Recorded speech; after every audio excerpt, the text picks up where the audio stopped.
Thank you. Thank you. Thank you. Please be seated. Thank you very much. Thank you very much. Thank you.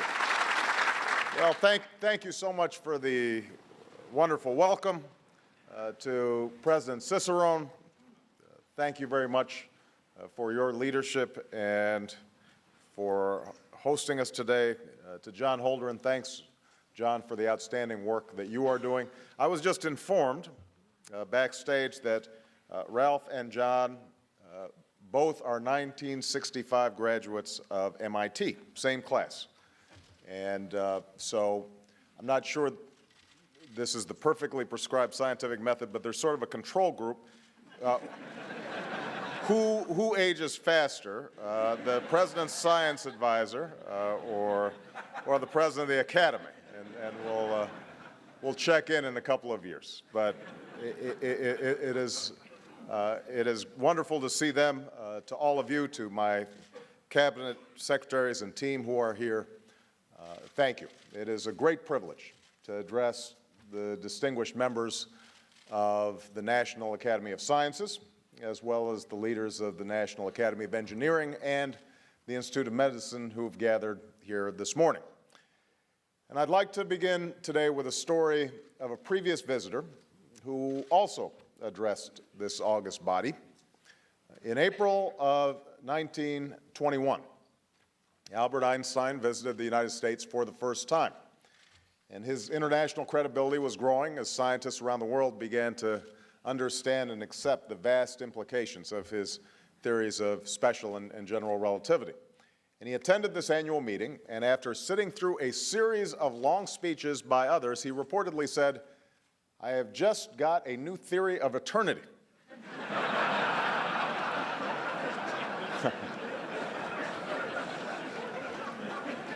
So I will do my best to heed this cautionary tale. The very founding of this institution stands as a testament to the restless curiosity, the boundless hope, so essential not just to the scientific enterprise, but to this experiment we call America. A few months after a devastating defeat at Fredericksburg, before Gettysburg would be won, before Richmond would fall, before the fate of the Union would be at all certain, President Abraham Lincoln signed into law an act creating the National Academy of Sciences. In the midst of Civil War, Lincoln refused to accept that our nation's sole purpose was mere survival. He created this academy, founded the land-grant colleges, and began the work of the Transcontinental Railroad, believing that we must add, and I quote, "the fuel of interest to the fire of genius in the discovery of new and useful things." This is America's story.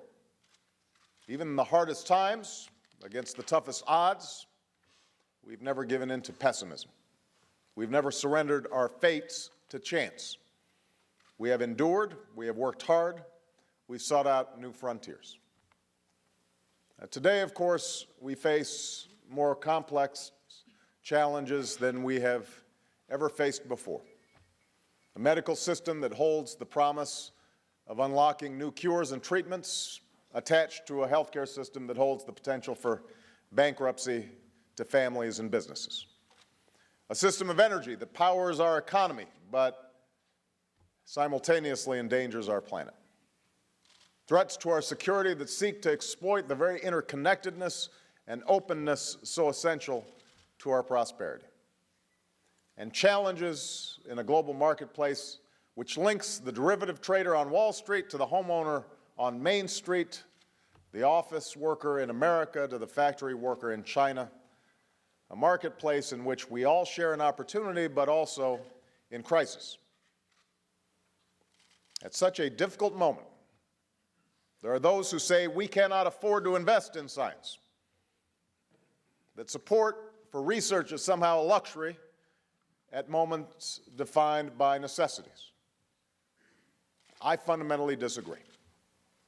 Science is more essential for our prosperity, our security, our health, our environment, and our quality of life than it has ever been before.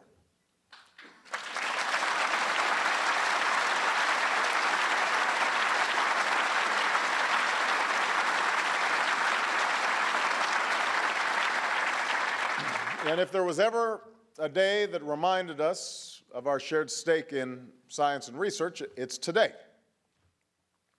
We are closely monitoring the emerging cases of swine flu in the United States. And this is obviously a cause for concern and requires a heightened state of alert. But it's not a cause for alarm. The Department of Health and Human Services has declared a public health emergency as a precautionary tool to ensure that we have the resources we need at our disposal to respond quickly and effectively. I'm getting regular updates on the situation from the responsible agencies and the Department of Health and Human Services, as well as the Centers for Disease Control, will be offering regular updates to the American people. And Secretary Napolitano will be offering regular updates to the American people as well, so that they know what steps are being taken and what steps they may need to take. But one thing is clear: our capacity to deal with a public health challenge of this sort rests heavily on the work of our scientific and medical community. And this is one more example of why we can't allow our nation to fall behind. Unfortunately, that's exactly what's happened. Federal funding in the physical sciences, as a portion of our gross domestic product, has fallen by nearly half over the past quarter century. Time and again, we've allowed the research and experimentation tax credit, which helps businesses grow and innovate, to lapse. Our schools continue to trail other developed countries and, in some cases, developing countries. Our students are outperformed in math and science by their peers in Singapore, Japan, England, the Netherlands, Hong Kong, and Korea, among others. Another assessment shows American 15-year-olds ranked 25th in math and 21st in science when compared to nations around the world. And we have watched as scientific integrity has been undermined and scientific research politicized in an effort to advance predetermined ideological agendas. We know that our country is better than this. A half-century ago, this nation made a commitment to lead the world in scientific and technological innovation, to invest in education, in research, in engineering, to set a goal of reaching space and engaging every citizen in that historic mission. That was the high watermark of America's investment in research and development. And since then, our investments have steadily declined as a share of our national income. As a result, other countries are now beginning to pull ahead in the pursuit of this generation's great discoveries. Now, I believe it is not in our character, the American character, to follow. It's our character to lead, and it is time for us to lead once again. So I'm here today to set this goal. We will devote more than 3% of our GDP to research and development. We will not just meet, but we will exceed the level achieved at the height of the space race through policies that invest in basic and applied research, create new incentives for private innovation, promote breakthroughs in energy and medicine, and improve education in math and science.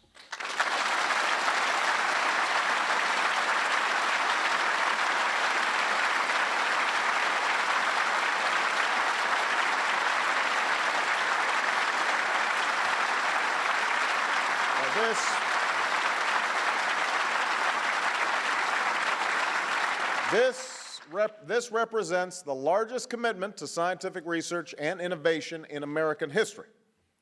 And just think what this will allow us to accomplish. Solar cells as cheap as paint, green buildings that produce all the energy they consume, learning software as effective as a personal tutor, prosthetics so advanced that you could play the piano again, an expansion of the frontiers of human knowledge about ourselves and the world around us. We can do this.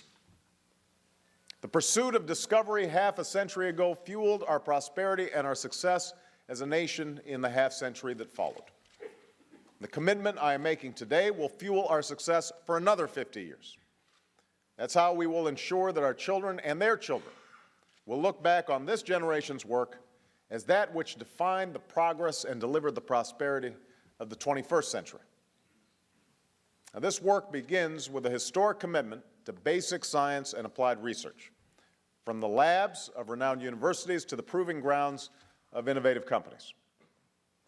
Through the American Recovery and Reinvestment Act, and with the support of Congress, my administration is already providing the largest single boost to investment in basic research in American history. That's already happening. This is important right now, as public and private colleges and universities across the country reckon with shrinking endowments and tightening budgets. But this is also incredibly important for our future. As Vannevar Bush, who served as scientific advisor to President Franklin Roosevelt, famously said, "Basic scientific research is scientific capital." The fact is, an investigation into a particular physical, chemical, or biological process might not pay off for a year or a decade or at all. And when it does, the rewards are often broadly shared, enjoyed by those who bore its costs, but also by those who did not. And that's why the private sector generally underinvests in basic science, and why the public sector must invest in this kind of research. Because while the risks may be large, so are the rewards for our economy and our society. No one can predict what new applications will be born of basic research, new treatments in our hospitals, or new sources of efficient energy, new building materials, new kinds of crops more resistant to heat and to drought. It was basic research in the photoelectric field, in the photoelectric effect that would one day lead to solar panels. It was basic research in physics that would eventually produce the CAT scan. The calculations of today's GPS satellites are based on the equations that Einstein put to paper more than a century ago. In addition to the investments in the Recovery Act, the budget I've proposed, and versions have now passed both the House and the Senate, builds on the historic investments in research contained in the Recovery Plan. So we double the budget of key agencies, including the National Science Foundation, a primary source of funding for academic research, and the National Institute of Standards and Technology, which supports a wide range of pursuits, from improving health information technology to measuring carbon pollution, from testing smart grid designs to developing advanced manufacturing processes. And my budget doubles funding for the Department of Energy's Office of Science, which builds and operates accelerators, colliders, supercomputers, high-energy light sources, and facilities for making nanomaterials. Because we know that a nation's potential for scientific discovery is defined by the tools that it makes available to its researchers. But the renewed commitment of our nation will not be driven by government investment alone. It's a commitment that extends from the laboratory to the marketplace. And that's why my budget makes the research and experimentation tax credit permanent. This is a tax credit that returns $2 to the economy for every dollar we spent by helping companies afford the often high costs of developing new ideas, new technologies, and new products. Yet at times we've allowed it to lapse or only renewed it year to year. I've heard this time and again from entrepreneurs across this country. By making this credit permanent, we make it possible for businesses to plan the kinds of projects that create jobs and economic growth.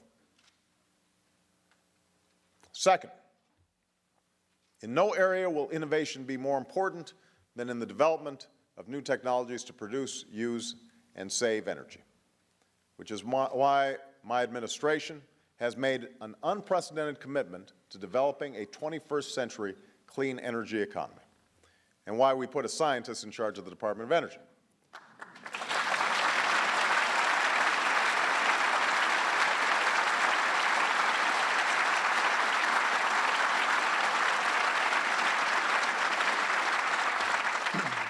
Our future on this planet depends on our willingness to address the challenge posed by carbon pollution.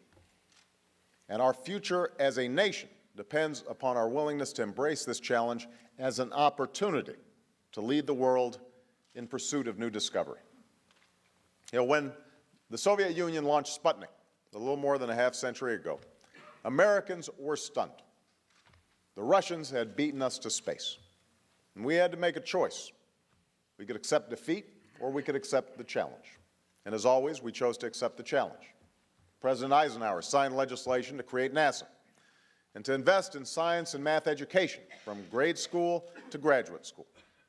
And just a few years later, a month after his address to the 1961 annual meeting of the National Academy of Scientists, President Kennedy boldly declared before a joint session of Congress that the United States would send a man to the moon and return him safely to the Earth. The scientific community rallied behind this goal and set about achieving it.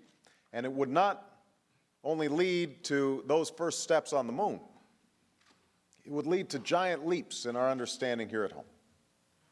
That Apollo program produced technologies that have improved kidney dialysis and water purification systems, sensors to test for hazardous gases, energy-saving building materials, fire-resistant fabrics used by firefighters and soldiers.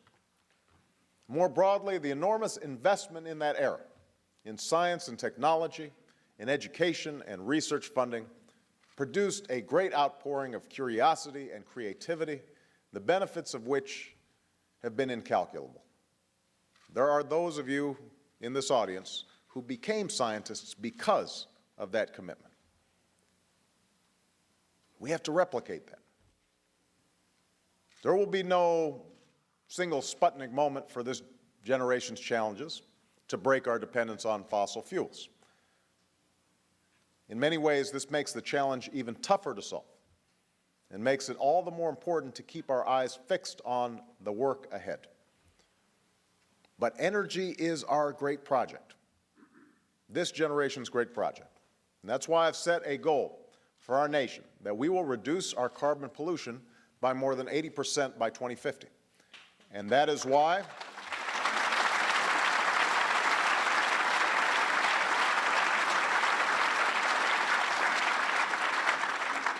I'm pursuing, in concert with Congress, the policies that will help us meet this goal. My recovery plan provides the incentives to double our nation's capacity to generate renewable energy over the next few years, extending the production tax credit, providing loan guarantees, and offering grants to spur investment. Let's take one example. Federally funded research and development has dropped the cost of solar panels by tenfold over the last 3 decades. Our renewed efforts will ensure that solar and other clean energy technologies will be competitive.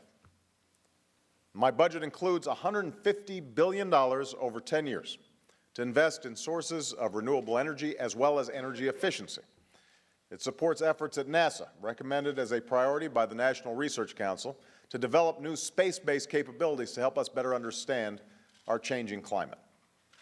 And today I'm also announcing that for the first time, we are funding an initiative recommended by this organization called the Advanced Research Projects Agency for Energy, or ARPA-E.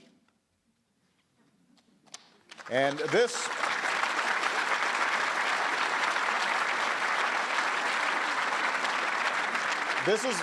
is based, not surprisingly, on DARPA, the Defense Advanced Research Projects Agency, which was created during the Eisenhower administration in response to Sputnik. It has been charged throughout its history with conducting high-risk, high-reward research. And the precursor to the Internet, known as ARPANET, stealth technology, the global positioning system, all owe a debt to the work of DARPA. So ARPA-E seeks to do the same kind of high-risk, high-reward research. My administration will pursue as well comprehensive legislation to place a market-based cap on carbon emissions. We will make renewable energy the profitable kind of energy. We will put in place the resources so that scientists can focus on this critical area, and I am confident that we will find a wellspring of creativity just waiting to be tapped by researchers in this room and entrepreneurs across our country. We can solve this problem.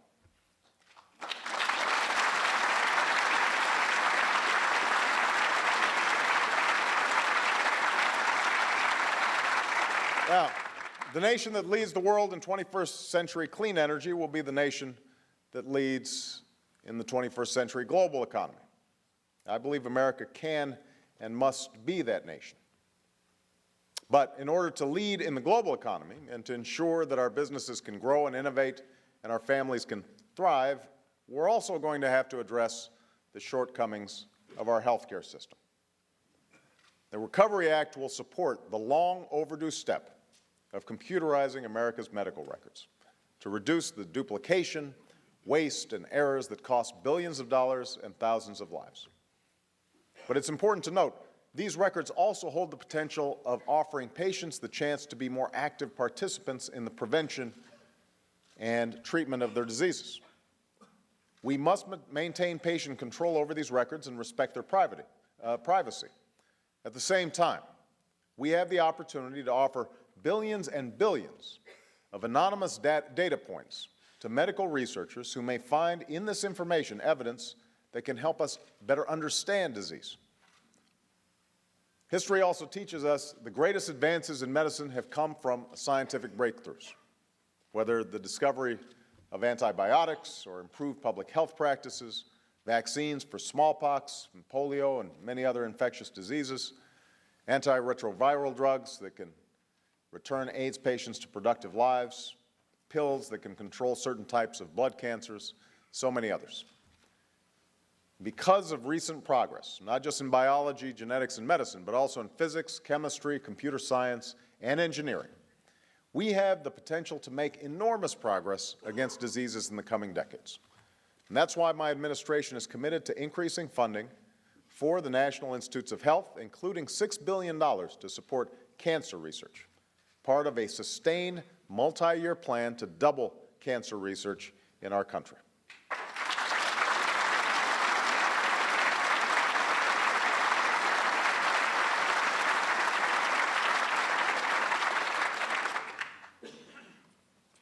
Next, we are restoring science to its rightful place. On March 9th, I signed an executive memorandum with a clear message. Under my administration, the days of science taking a back seat to ideology are over.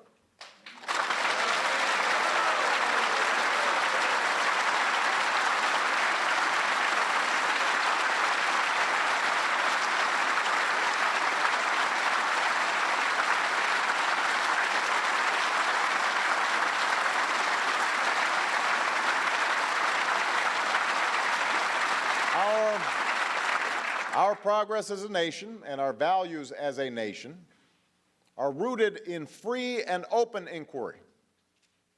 To undermine scientific integrity is to undermine our democracy. It is contrary to our way of life.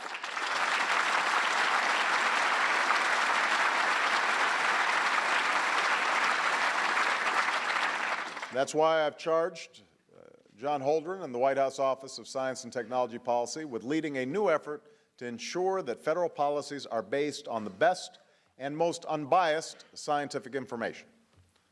I want to be sure that facts are driving scientific decisions, not the other way around.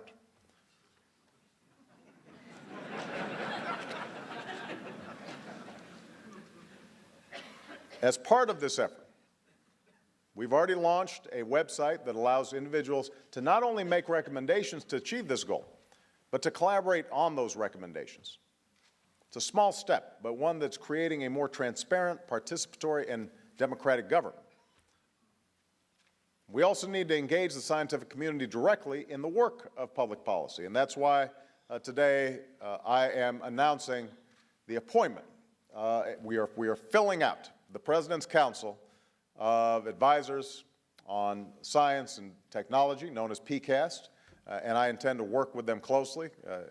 Our co-chairs have already been introduced, Dr. Varmus and Dr. Lander, along with John, and this council represents leaders from many scientific disciplines who will bring a diversity of experiences and views. And I will charge PCAST with advising me about national strategies to nurture and sustain a culture of scientific innovation. In addition to John, sorry, I just noticed that I jumped the gun here. Go ahead and move it up. I had already introduced all you guys. In biomedicine, just to give you an example of what PCAST can do, we can harness the historic convergence between life sciences and physical sciences that's underway today, undertaking public projects in the spirit of the Human Genome Project to create data and capabilities that fuel discoveries in tens of thousands of laboratories, and identifying and overcoming scientific and bureaucratic barriers to rapidly translating scientific breakthroughs into diagnostics and therapeutics that serve patients. In environmental science, it will require strengthening our weather forecasting, our Earth observation from space, the management of our nation's land, water, and forests, and the stewardship of our coastal zones and ocean fisheries. We also need to work with our friends around the world. Science, technology, and innovation proceed more rapidly and more cost-effectively when insights, costs, and risks are shared. And so many of the challenges that science and technology will help us meet are global in character. This is true of our dependence on oil, the consequences of climate change, the threat of epidemic disease, and the spread of nuclear weapons. And that's why my administration is ramping up participation in and our commitment to international science and technology cooperation across the many areas where it is clearly in our interest to do so. In fact, this week, my administration is gathering the leaders of the world's major economies to begin the work of addressing our common energy challenges together. Fifth, since we know that the progress and prosperity of future generations will depend on what we do now to educate the next generation, today I'm announcing a renewed commitment to education in mathematics and science. This is something I care deeply about.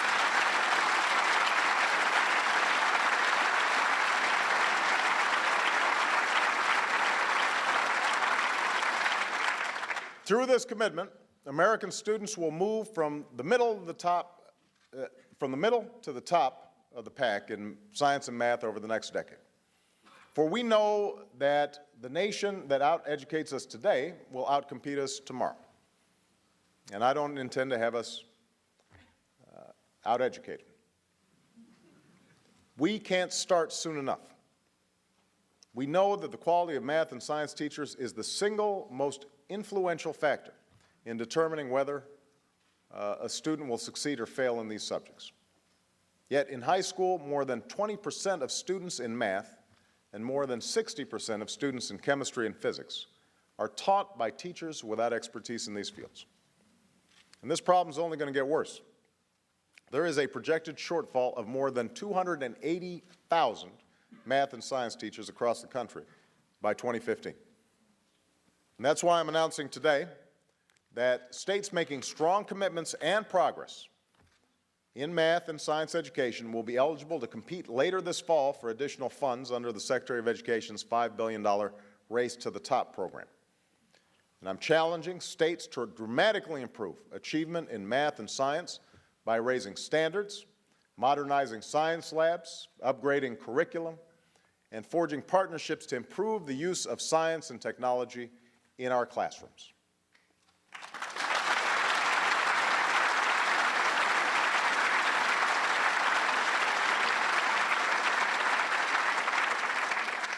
I'm challenging states as well to enhance teacher preparation and training and to attract new and qualified math and science teachers to better engage students and reinvigorate those subjects in our schools.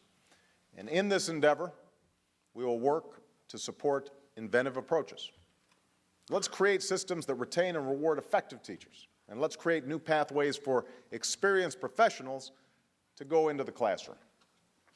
There are right now chemists who could teach chemistry, physicists who could teach physics, statisticians who could teach mathematics. But we need to create a way to bring the expertise and enthusiasm of these folks like you, into the classroom.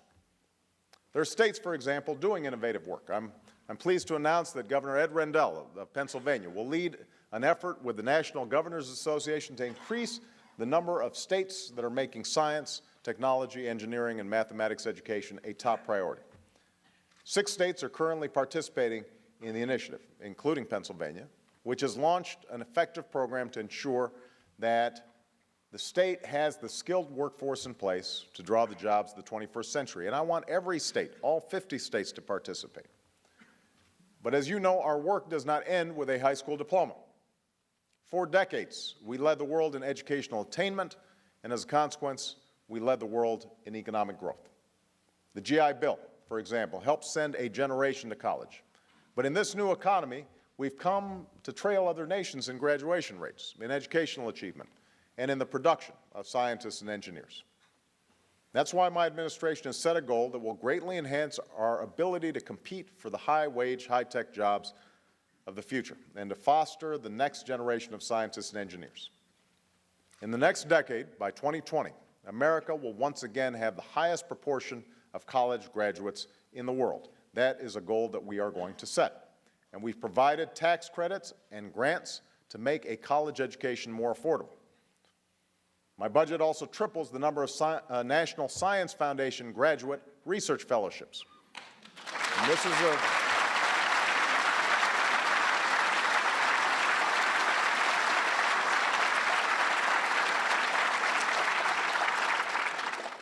this program was created as part of the space race 5 decades ago.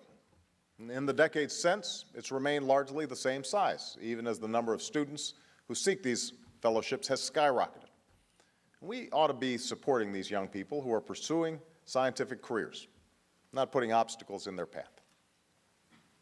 So this is how we will lead the world in new discoveries in this new century. But I think all of you understand it will take far more than the work of government. It will take all of us. It will take all of you.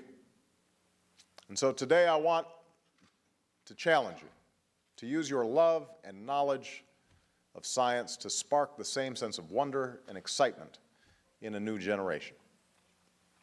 America's young people will rise to the challenge if given the opportunity, if called upon to join a cause larger than themselves. We've got evidence. You know, the average age in NASA's mission control during the Apollo 17 mission was just 26. I know that young people today are just as ready to tackle the grand challenges of this century. So I want to persuade you to spend time in the classroom, talking and showing young people what it is that your work can mean and what it means to you. I want to encourage you to participate in programs to allow students to get a degree in science fields and a teaching certificate at the same time.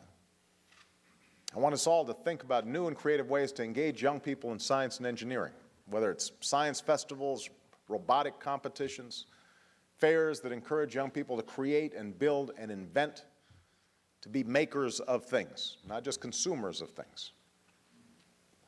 I want you to know that I'm going to be working alongside you. I'm going to participate in a public awareness and outreach campaign to encourage students to consider careers in science and mathematics and engineering because our future depends on it. And the Department of Energy and the National Science Foundation will be launching a joint initiative to inspire tens of thousands of American students to pursue these very same careers, particularly in clean energy. It will support an educational campaign to capture the imagination of young people who can help us meet the energy challenge, and will create research opportunities for undergraduates and educational opportunities for women and minorities who too often have been underrepresented in scientific and technological fields, but are no less capable of inventing the solutions that will help us grow our economy and save our planet.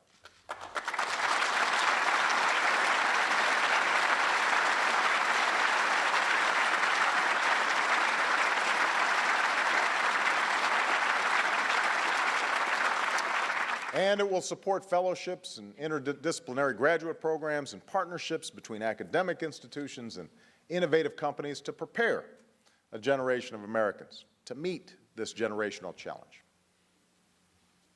For we must always remember that somewhere in America, there's an entrepreneur seeking a loan to start a business that could transform an industry, but she hasn't secured it yet. There's a researcher with an idea for an experiment that might offer a new cancer treatment, but he hasn't found the funding yet. There's a child with an inquisitive mind staring up at the night sky. And maybe she has the potential to change our world, but she doesn't know it yet. As you know, scientific discovery takes far more than the occasional flash of brilliance, as important as that can be. Usually it takes time and hard work and patience. It takes training. It requires the support of a nation. But it holds a promise like no other area of human endeavor. In 1968, a year defined by loss and conflict and tumult, Apollo 8 carried into space the first human beings ever to slip beyond Earth's gravity. The ship would circle the moon 10 times before returning home. But on its fourth orbit, the capsule rotated, and for the first time, Earth became visible through the windows. Bill Anders, one of the astronauts aboard Apollo 8, scrambled for a camera. And he took a photo that showed the Earth coming up over the moon's horizon. It was the first ever taken from so distant a vantage point, and it soon became known as Earthrise. Anders would say that the moment forever changed him. To see our world, this pale blue sphere, without borders, without divisions, at once so tranquil and beautiful and alone. We came all this way to explore the moon, he said, and the most important thing is that we discovered the Earth. Yes, scientific innovation offers us a chance to achieve prosperity. It has offered us benefits that have improved our health and our lives, improvements we take too easily for granted. But it gives us something more. At root, science forces us to reckon with the truth as best as we can ascertain it. And some truths fill us with awe. Others force us to question long-held views. Science can't answer every question. Indeed, it seems at times the more we plumb the mysteries of the physical world, the more humble we must be. Science cannot supplant our ethics or our values, our principles, or our faith. But science can inform those things and help put those values, these moral sentiments, that faith, can put those things to work, to feed a child or to heal the sick, to be good stewards of this earth. We are reminded that with each new discovery and the new power it brings comes new responsibility, that the fragility, the sheer specialness of life requires us to move past our differences and to address our common problems, to endure and continue humanity's strivings for a better world. As President Kennedy said when he addressed the National Academy of Sciences more than 45 years ago, the challenge, in short, may be our salvation. Thank you all for all your past, present, and future discoveries. May God bless you. God bless the United States of America.